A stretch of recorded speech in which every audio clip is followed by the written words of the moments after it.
Hi there, everyone. Welcome to the Daily Gardener. I'm your host, Jennifer Ebling. It's July 31st.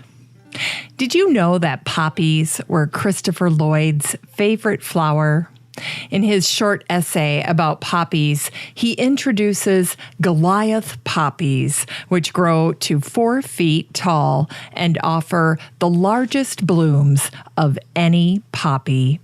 Lloyd wrote about the blooms, saying, "They are rich crimson, which is as exciting as scarlet. In choosing plant neighbors to vie with it, I have been best pleased with an equally bright and pure yellow giant buttercup, Ranunculus, acris, Stevenii. It is, however, shocking to discover that there are some gardeners and non-gardeners of congenitally weak and palsied constitution who do not like strong colors and who even pride themselves as a class apart on their good taste. The good taste brigade can only think comfortably in terms of color harmonies and of soft and soothing pastel shades." Oh, how it pains the heart to be called out like that by Christopher Lloyd, doesn't it?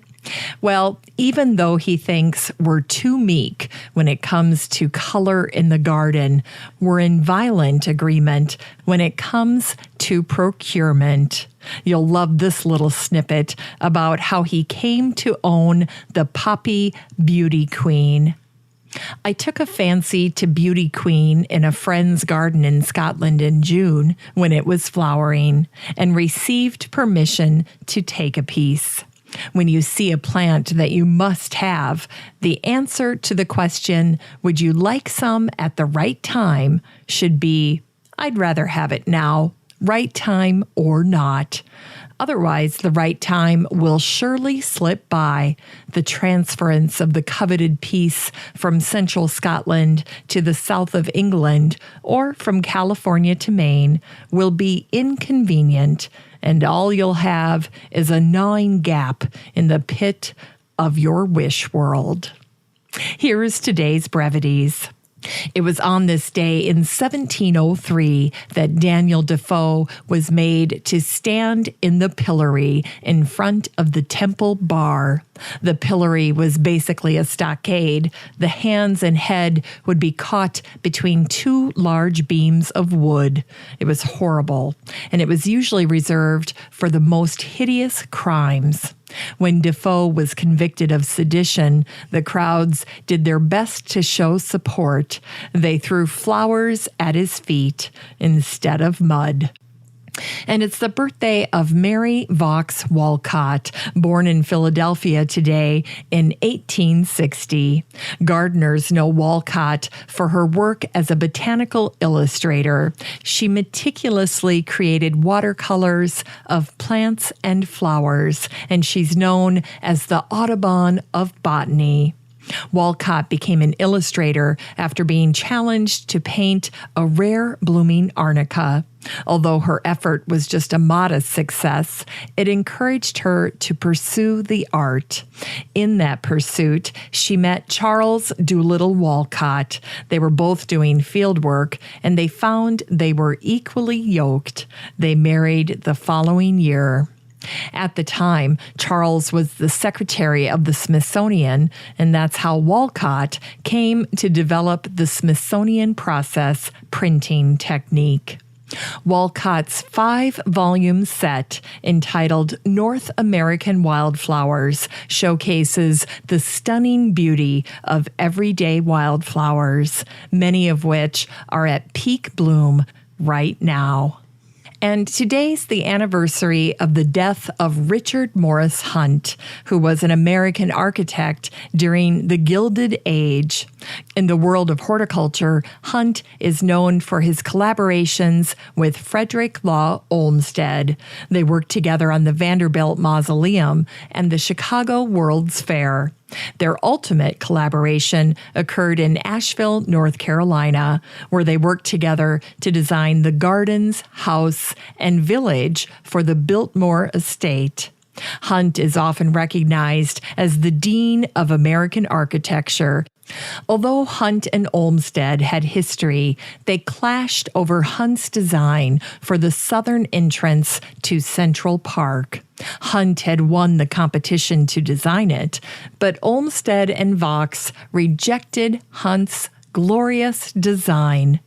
Ironically, in 1898, a memorial was created in Central Park to honor Richard Morris Hunt. And it was created by the same man who created the monument to Abraham Lincoln, Daniel Chester French.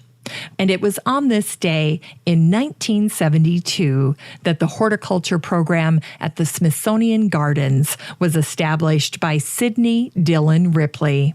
An American ornithologist and conservationist, Ripley had been inspired by the area around the Louvre in France.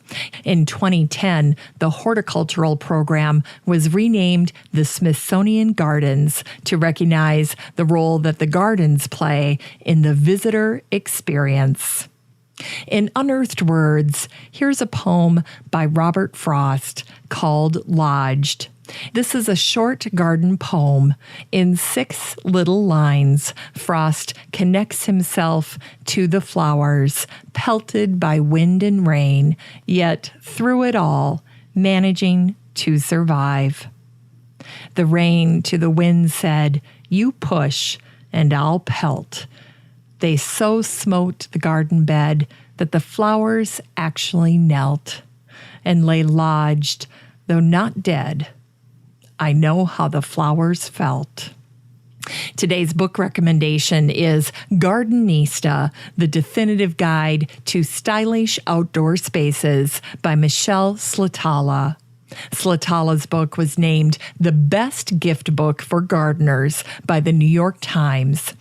For today's garden chore, check for overcrowding and overall areas of meh in your garden. Garden chores tend to get pushed aside this time of year, but it's worth spending a little time this week looking closely at the overall appearance of your beds, borders, and containers. Take your camera with you to document what you see. If the beds are both crowded and unattractive, you probably need to do a little bit of pruning and transplanting to whip those beds into shape for the remainder of the season. Finally, here's something sweet to revive the little botanic spark in your heart. Today is National Avocado Day.